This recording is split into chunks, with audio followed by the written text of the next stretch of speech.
Hi guys, in this video I'll show you how to use Apple Pay to pay on Supercell purchases. So as you can see, like this is their official website, support.supercell.com, and they have added the help section of payment methods on iOS. Like here are like accepted payment methods that you can read: credit cards, like the iTunes cards, and the third one is iTunes Store gift certificates. So these are commonly like methods that are accepted and may vary by the country as well, but they are like commonly used. And here's how you can add it or remove a payment method. Like on your device settings, tap on your name at the top of the list and tap on view Apple ID and sign into your ID.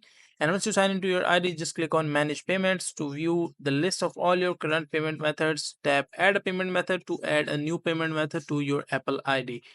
And tap edit in the upper right corner of the screen to remove it if you want to remove it. And when you're done, just click on done and save the changes.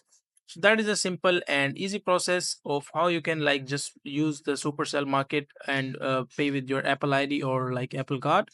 And these are the accepted payment methods that are officially listed by their website, so you can try these, and after that you will be able to do the payment and purchase or whatever you want to do. So that is a simple and easy process of how you can do it.